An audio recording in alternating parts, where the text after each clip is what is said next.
Hello mga kabatang Quiapo, January 28 episode summary. Sa bahay ng mga gerero ay nakita nila Roberto at Jackie si Miguelito na naimam at sinabi ni Roberto na nakita mo ang ginawa mo. At sinabi ni Jackie di naman mangyayari yun kung hindi dumating si Tanggol at sinabi ni Roberto kay Miguelito na mas maganda pa tumahimik ka.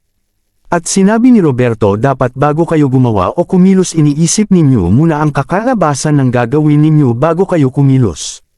Sa bahay naman ni Rigor sinabi ni Santino na nag-text na si nanay kung saan kami magkikita ni Tanggol at sinabi ni Rigor na alam mo na ang dapat gawin Santino opo tay ipaghihiganti ko ang pamilya ko. Sa bahay naman nila Kong Leo ay dumating sila Kong Leo sinabi hayop talaga yung mga gerero police brutality ang ginawa nila sa atin.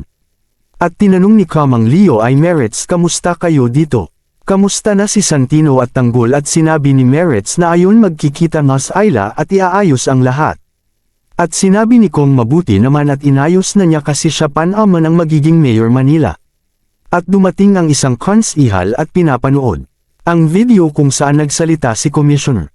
At sinabi hinihintay na lang ang ruling upang mapababa na ang mga gerero sa pwesto. Sa presinto naman sinabi ni Rigor ngayon gabi natin tutugisin si Tanggol at wala muna gagalaw hanggang walang utos ko at kailangan natin tugisin sila Tanggol pati mga kasamahan nila.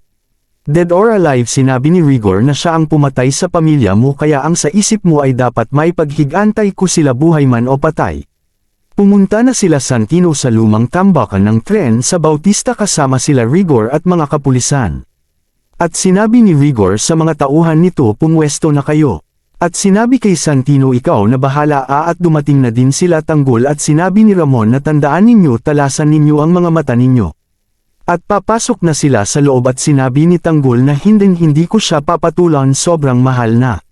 Mahal ko ang kapatid ko. Papasok na sila Tanggol nakita nila si Santino nilapitan nila si Santino at sinabi ni Ramon na kapkapan ninyo yan at nakita ang baril ni Santino. At sinabi ni Santino na proteksayon ko ito baka may mangyari sa akin at sinabi ni Tanggol kay Ramon na pabayaan ninyo muna kami mag-usap magkapatid.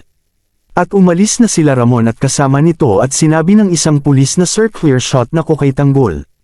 Abangan bukas may buhay sino kaya ang mawawala si Tanggol ba o si Rigor o si Santino salamat sa panunood like and share para sa update.